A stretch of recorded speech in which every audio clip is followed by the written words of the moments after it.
आदरणीय अभिभावकगण, आदरणीय अध्यापकगण, प्रिय छात्र छात्राओं, कुछ दिन पहले हमारे देश के यशस्वी प्रधानमंत्री श्री नरेंद्र मोदी जी ने वर्तमान परिस्थितियों को देखते हुए एक आपात उच्च स्तर की बैठक अपने सानिध्य में बुलाई थी और उस उच्च स्तरीय बैठक में जिसमें तमाम हमारे कैबिनेट के सहयोगी सहित सभी अधिकारी वर्ग, शिक्षा विभाग और विभिन्न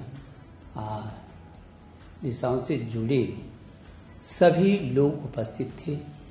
और मैं आभारी हूं अपने प्रधानमंत्री जी का, जो लगातार हमारे विद्यार्थियों की चिंता करते हैं, हमको अपना मार्गदर्शन लगातार देते हैं।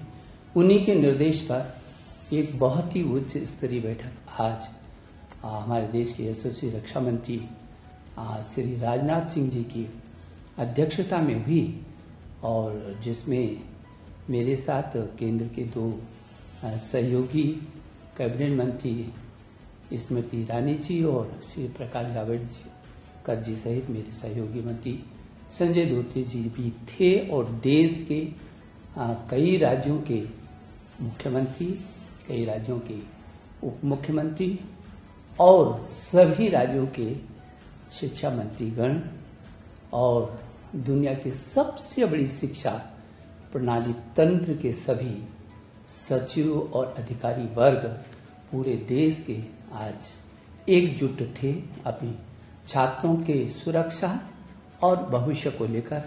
मुझे सबसे पहले तो इन सब का धन्यवाद देना है जो सारे शिक्षा व्यवस्था के लिए छात्रों की सुरक्षा और आज छात्रों के भविष्य की चिंता की दृष्टि से केंद्र के साथ एकजुट होकर के और आज खड़े दिखाई दिए हैं।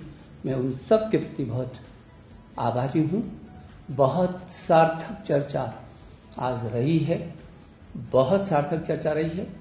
बहुत महत्वपूर्ण सुझाव सभी राज्यों से आए हैं और पिछले वर्ष भी राज्यों ने आज एकजुट होकर के इस कोरोना काल के महासंकट में बहुत अच्छे तरीके से प्रदर्शन किया था। और आज भी मेरे प्रिय छात्र छात्रों, आप जानते हैं पूरी दुनिया इस कोरोना के महासंकट से जूझ रही है और हम अछूते नहीं हैं। ये चुनौती हमारे सामने है और मुझे इस बात का भी गौरव महसूस होता है कि हमारे अध्यापकगण ने फ्रंट लाइन पर आकर के जिस तरीके से पूरे वर्ष में मेरे छात्रों को ऐसा महसूस नहीं होने दिया और साथ में नहीं जाने दिया, ऑनलाइन एजुकेशन यथासंभव वहां तक पहुंचे हैं जहां तक पहुंच सकते थे और पहुंच रहे हैं। जो थोड़ा बहुत कमी है उसको भी दूर कर रहे हैं। शायद ये दुनिया का पहला ऐसा उदाहरण होगा जब 25-30 करोड़ छात्रों को ऑनलाइन पर और घरों को ही स्कूल में तब्दील कर दिया गया होगा। अभिभावकों में आपका अभिनंदन करता हूं। आपने और अध्यापकों ने मिल करके छात्रों को इस ऐसे वक्त पर बहुत संभालने की कोशिश की है और छात्रों ने भी जो साहस दिखाया है, उत्साह दिखाया है, इसके लिए भी मैं उनका अभिनंदन करना चाहता हूं, मैं शुभकामना देना चाहता हूं। मेरे प्रिय छात्र छात्राओं, जो आज बैठक हुई है उसमें कुछ राज्यों ने कुछ समय मांगा है और सुझाव देने के लिए और उनको कहा गया है कि 25 मई तक वो अपने सुझाव दे देंगे ताकि जल्दी से जल्दी हम इस अनिश्चितता को दूर कर सकेंगे। मुझे याद आता है कि जब हमने आपकी सीबीएसई बोर्ड की इंटर की परीक्षाओं को स्थगित किया था तब हमने आपसे कहा था कि हम 1 जून तक इन परिस्थितियों का आंकलन करेंगे। जो भी परिस्थितियां होंगी वो आपकी सुरक्षा और आपका भविष्य, हमारे सामने दोनों चीजें हैं, सुरक्षा पहले और उसके बाद आपका भविष्य। इन दोनों को देख करके हम फिर 1 जून को आगे का आपको अवगत कराएंगे जो भी परिस्थितियां होंगी। हमने ये भी कहा था कि जब भी हम इस बात की घोषणा करेंगे तो कम से कम 15 दिन हम आपको देंगे ताकि आपके मन में अचानक न हो कि कब तिथियों की घोषणा हो और का फिर जो है आप संभलें। तो मैं ये समझता हूं कि ये 25 मई तक सभी राज्यों के जो राज्य, कुछ ही राज्य हैं जिन्होंने कहा है कि हमको थोड़ा सा और भी मौका दीजिए। हालांकि उनका भी सकारात्मक रूप था, लेकिन और क्या क्या सुझाव हो सकते हैं उनके लिए, वो 25 मई तक उन राज्यों के सुझाव भी आ जाएंगे। और मैंने कहा है, अपने अभिभावकों से भी कहा है, आपसे भी कहा है, अध्यापक कर्ण से भी कहा है, यदि आपके भी कोई सुझाव होंगे तो मेरे ट्विटर पर आप अपने सीधे सीधे सुझाव भेज सकते हैं। मुझे भरोसा है कि जो हमने आपको कहा है कि 1 जून से पहले और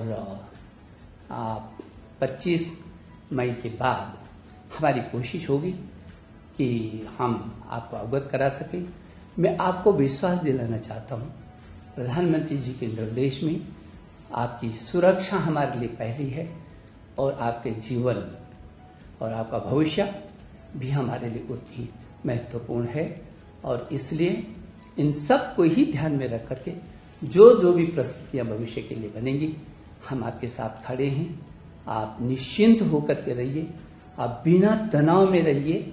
समय के साथ इन परिस्थितियों के साथ हमको जूझना है, इसी में हमको रास्ते भी निकालने हैं। हम आपका भविष्य, हमने पिछले वर्ष भी, हम दुनिया का वो सबसे बड़ा लोकतांत्रिक देश है जिसने अपने बच्चों का 1 वर्ष खराब नहीं जाने दिया था, और सारी दुनिया ने इस बात को देखा है।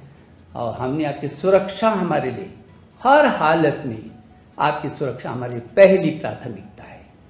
और इसलिए फिर मैं भरोसा दिलाना चाहता हूं कि आप बिल्कुल निश्चिंत रहिए, और जो भी निर्णय होगा वो आपके हित में होगा, आपके जीवन के सुरक्षा की दृष्टि से होगा, और आपके भविष्य में आपके भविष्य को लेकर के होगा। मैं एक बार फिर सभी अभिभावकों का, अध्यापकगण का, मेरे छात्र छात्राओं, आपका भी अभिनंदन करना चाहता हूं। और आज मैं विशेष करके अपने देश के रक्षा मंत्री जी, जो केंद्र में कई बार विभिन्न मंत्रालयों का जिन्होंने जिम्मेदारी संभाली है, और जो उत्तर प्रदेश में याद आता है क्योंकि मैं उत्तर प्रदेश में भी मंत्री रहा हूं, वो ऐसे ऐतिहासिक शिक्षा मंत्री भी रहे, मुख्यमंत्री तो थे ही।